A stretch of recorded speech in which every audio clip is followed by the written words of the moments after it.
Oke, selamat sore adik-adik yang baik-baik. Baik. Lupa nama kalian. Siapa nama sih? Una. Una.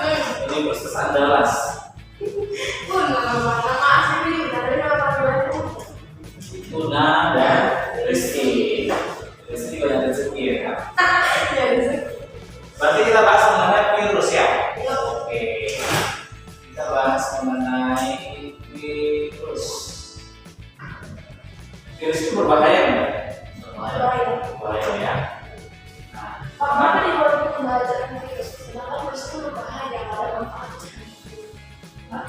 yang kita pelajari kan nggak harus yang bermanfaat. Kenapa kita pelajari yang nggak bermanfaat supaya kita terhindar dari penyakit yang disebabkannya, ya kan?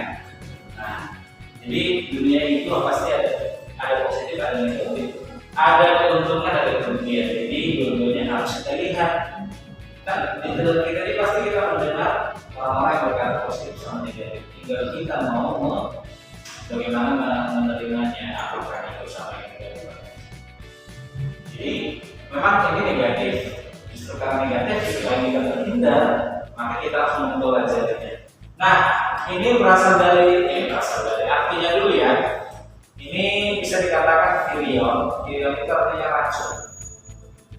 Namanya racun berarti tidak ada yang menguntungkan ya. Pasti merugikan. Hanya saja keuntungan si virus ini biasa dimanfaatkan dalam di bidang kedokteran ya. Biasanya ini bisa dilemahkan virusnya, bisa jadi vaksin gitu. Kayak kita dan belum divaksin ya. Udah. Nah, jadi itu sebenarnya virus itu yang dimasukkan kita, tapi virus yang sudah dilemahkan. Baratnya virus yang tidak ganas, virus yang sudah dilemahkan, artinya dia tidak akan menyebabkan yang namanya penyakit. Jadi kalau udah masuk itu, jadi kita punya antibodi. Jadi kalau datang nanti virus yang benar-benar virus yang merugikan, maka dia akan bisa diusir dari tubuh. Nah, untuk virus yang penting kita harus tahu ciri-cirinya ya. Kita lihat bagaimana cipok ya. Apa cipok virus? Apa cipok? Ciri-ciri pokok ya. Cipokan yang pertama itu adalah virus ini virus ini apa? Aseluler. Apa itu aseluler? A itu tidak.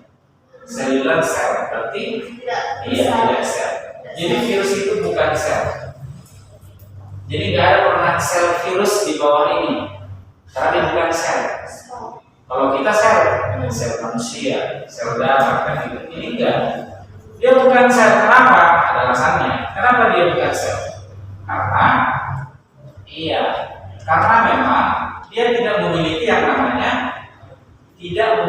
namanya asam inti. Tidak memiliki yang namanya sitoplasma ya, cairan sel. Ya, dia bukan sel karena tubuhnya itu tidak ada mitokondria, ya, tidak ada nukleus inti sel, dia nggak punya komponen sel gitu lah ya, virus itu. Jadi dia bukan sel. Jadi dia kalau bukan sel apa dia itu kan? Apa itu bang gitu ya? Nah, virus ini termasuk namanya adalah dia bisa dikatakan dia kan bukan virus, tapi dia bisa dikategori yang namanya makhluk, makhluk halus. Bukan, dia metaorganisme. Pernah mendengar kata metafase? Metafase pada bulan Z kan? Meta itu di tengah, pertengahan dia. Jadi metaorganisme ini berarti si virus ini bisa menjadi BH, bisa menjadi BM. BH itu benda hidup maksudnya. Iya benar. Yang ini benda hidup ya. Sementara yang ini adalah benda mati. Kalau dikatakan benda hidup, kenapa dia benda hidup? Karena dia memiliki asam inti, bukan asam jawa ya, asam inti. Asam inti itulah disebut dengan DNA atau RNA. Kenapa dikatakan dia bisa benda mati? Karena dapat dikristalkan. Kristalkan benda mati. Jadi dia bisa dikatakan kategori berbentuk kristal ya, tidak hidup atau benda mati. Ya, jadi dia bukan sel, tapi dia bisa benda hidup, bisa dia benda mati. Bukan makhluk halus ya. Nah, kalau kita kan benda hidup, kalau udah mati, dia mati. Kalau dia enggak, dia bisa benda mati, bisa benda hebatnya di situ dia. Gitu, luar biasa di situ. Nah, berikutnya apa lagi? Virus ini ukurannya sangat, ukuran mikroskopis pasti. Mikroskopis. Mikroskopis sangat kecil. Apa aja yang makhluk yang berukuran kecil selain virus? Bakteri. Virus apa beda ya? Beda. Jamur, alga, protozoa. Nah, yang paling kecil itu adalah virus. Virus duluan. Virus? Iya, dia ukurannya ada yang bilang nanometer, ada yang bilang mikrometer. Jadi sangat kecil. Saking kecilnya, dia harus dilihat menggunakan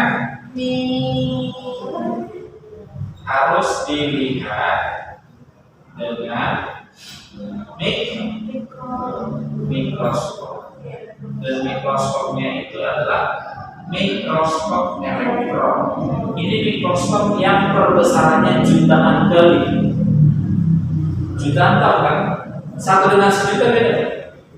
Beda. Mana lebih besar? Misalnya contoh, saya ukurannya seperti ini. Saya diperbesar sekali.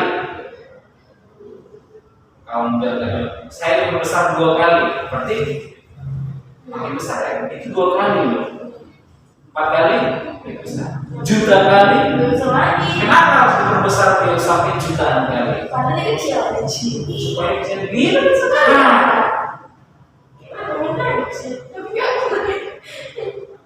Itulah dia mikro yang paling kecil ya virus.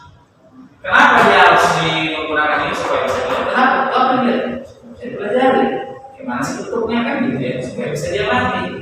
Jadi ini makhluk yang sangat kecil ya nggak bisa dilihat dengan mata langsung gitu ya. Indra penglihatan dia menggunakan mikroskop ya gitu.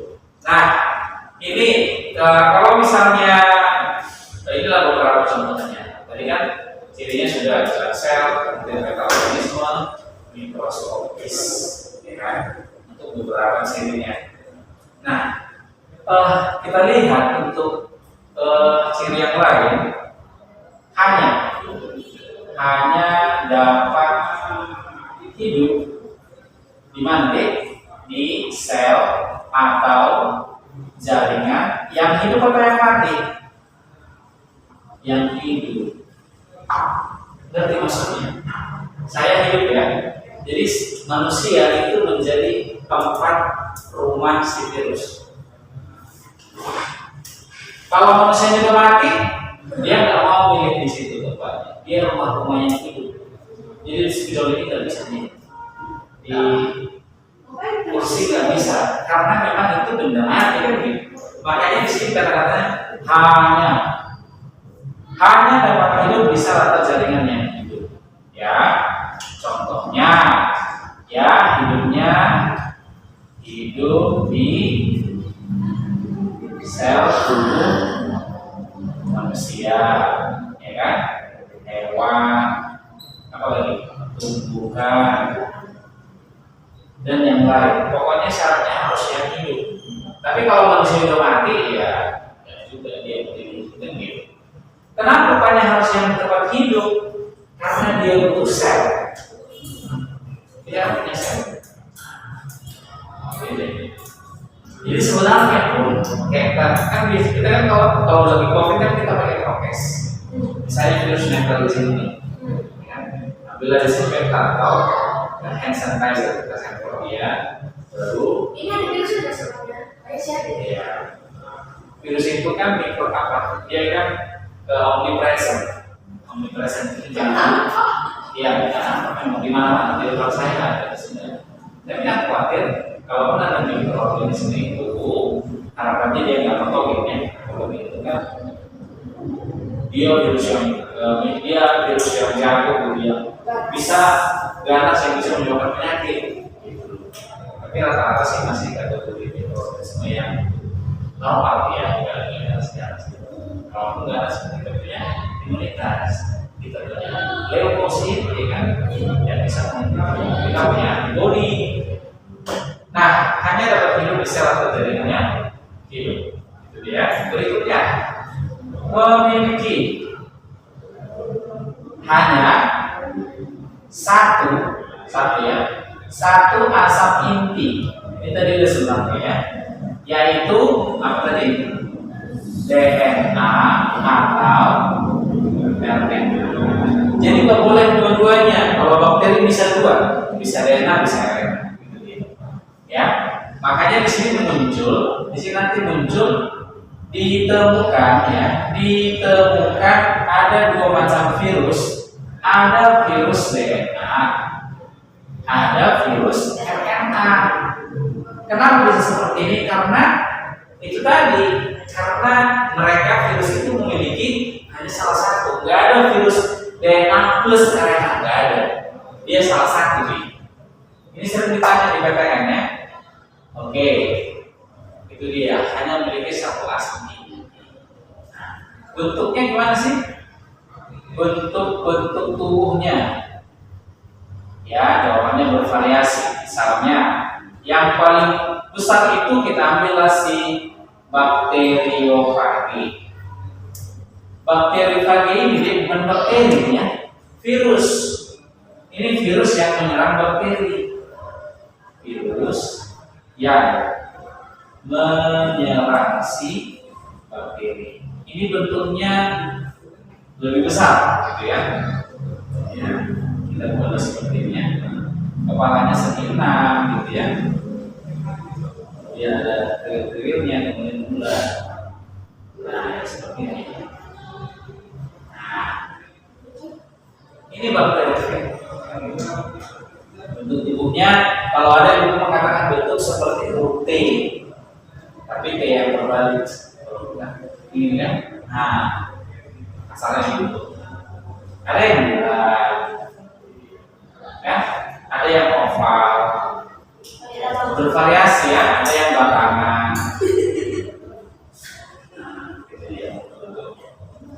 Oke, itu mengenai si cipok dari si virus. Ada pertanyaan? Oke, dari penjelasan tadi mungkin ada kalian yang mau bertanya tentang virus lah ya, atau kita kaitkan dengan COVID-19 yang sekarang. Boleh kita berdiskusi. Mungkin dari si Una dulu, apa ya, ada pertanyaannya silakan. Ya. Kenapa kita harus vaksin dan apa tujuan vaksin? Nah, pertanyaan yang bagus ya. Kenapa kita harus vaksin? Nah, dan apa tujuan vaksin? Sebenarnya di awal tadi udah kujelaskan kalau misalnya vaksin itu adalah virus yang sudah dilemahkan. Artinya dia sudah racunnya yang udah nggak ada lagi, kira-kira gitulah bahasanya. Ya, itulah yang dimasukkan ke dalam tubuh kita supaya antibodi kita itu antibodi. Ini kan vaksin itu kan virusnya sebenarnya. Terus vaksin itu kan banyak jenisnya. Contohnya vaksin yang khusus COVID adalah yang dikasih kemarin kan, ada yang Sinovac, ada Moderna kan gitu ya. Nah itu memang udah spesifik untuk si COVID-19. Sekarang kan lagi heboh sih virus COVID-19. Jadi kalau si vaksin tadi yang udah disuntikkan ke tubuh saya itu udah masuk ke dalam tubuh, berarti dia kan sudah mengenal ciri-ciri. Nanti siapa tahu datang virus itu dia udah kenal gitu. Jadi imun kita itu udah mengenal itu, sehingga kalau dia mau mengusir udah lebih mudah gitu. Sebenarnya vaksin itu kan untuk mengusir atau membunuh. Vaksin itu fungsinya hampir sama dengan sel darah putih sih. Dia killer ya, membunuh zat-zat asing, salah satunya adalah virus, sehingga kita safety daripada virus tersebut gitu. Tapi memang di lapangan ada orang nggak mau divaksin kan, ada orang nggak mau divaksin karena mungkin informasi yang beredar makin sakit ya kan, kemudian ada yang sampai meninggal katanya. Itu saya sih nggak tahu informasinya, tapi infonya pernah saya dengar seperti itu. Secara teori kalian jangan takut, vaksin itu kan itu udah dipilih ya, udah dipilih vaksinnya dan udah disesuaikan. Tapi dengan syarat ya, vaksin itu kan ada yang menerima vaksin itu ada syaratnya ya, nggak sembarangan. Satu dari usianya, nggak mungkin juga lah anak-anak kan. Nah, satu dari segi usia, kemudian yang kedua itu pastinya sehat. Kondisi tubuh kalau misalnya nggak fit jangan dulu lah, ya kan? Artinya dia belum siap untuk menerima vaksin, harus memang yang sehat. Memang ada yang beranggapan kalau misalnya ada penyakit-penyakit bawaan gitu gimana? Nah, disarankan yang sehat lah, supaya tidak ada menimbulkan hal-hal yang tidak merugikan tubuhnya gitu. Bisa? Oke, sekarang Rizky ada pertanyaan mungkin tentang virus ini. Siapa tahu kan ada pertanyaannya. Virus itu berasal dari mana? Virus itu berasal dari mana? Tahu? Nggak tahu ya. Terus apa lagi? Bagaimana cara mencegahnya? Oke, virus itu datang dari mana? Kalau kita pelajari secara biologis ya, kan memang virus ini termasuk mikroorganisme. Ya, kalau ditanya berasal dari mana, ya kan? Virus itu berasal dari mana? Banyak jawaban sebenarnya. Virus itu berasal dari udara. Makanya kita disuruh pakai masker. Dia kan di udara dia. Kemudian bisa juga berasal dari inang. Inang itu adalah tempat dia tinggal yang sebelumnya. Misalnya berasal dari manusia yang sudah kena sakit virus, bisa juga.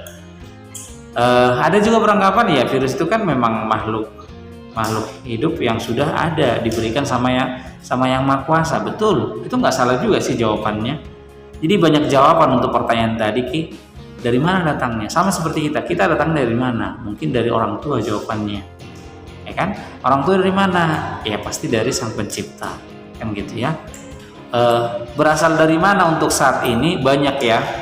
Kenapa kita disuruh jaga jarak? Mungkin dari teman kita bisa, di situ ada virus. Karena sebenarnya virus itu omnipresent ya, di mana-mana ada, di kiri saya ada, di depan ada, di kanan ada, semua. Itulah sifatnya kalau dari teori bahwa virus itu adalah berada di mana saja. Dia tidak, tapi dengan syarat virus tadi memang harus di sel yang hidup ya. Nggak ada dia misalnya di spidol yang benda mati, ya kan?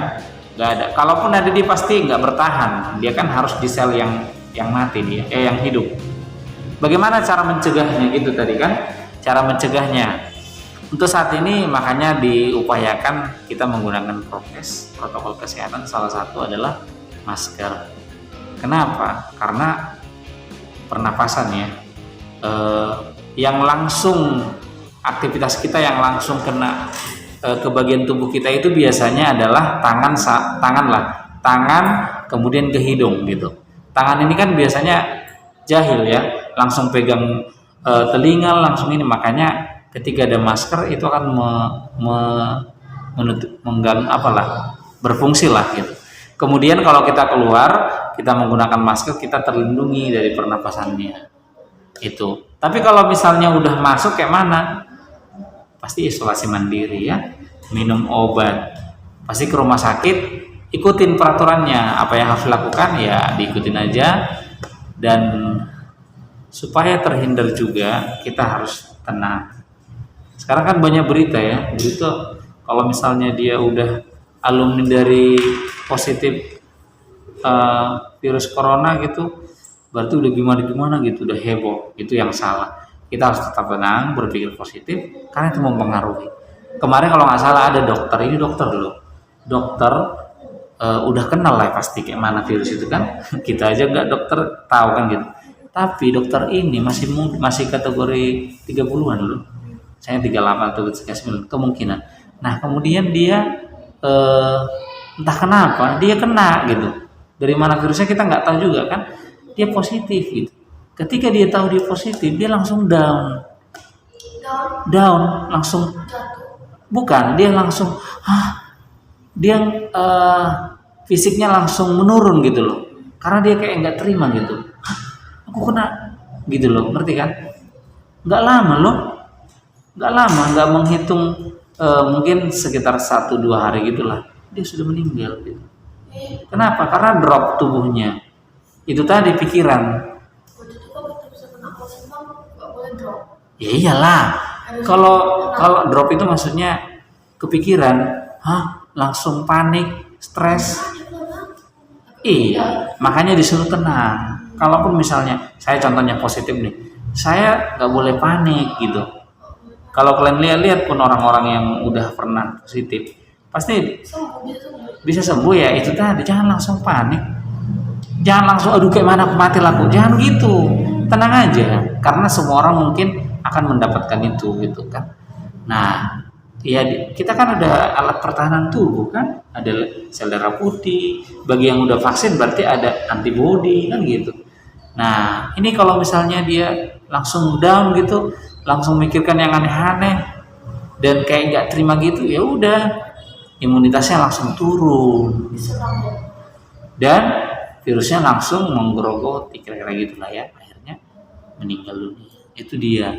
Jadi makanya dibilang pikiran itu juga sangat berpengaruh kan gitu. Iyalah, berpikiran mengaruh. Itulah contohnya ya. Bisa Ki?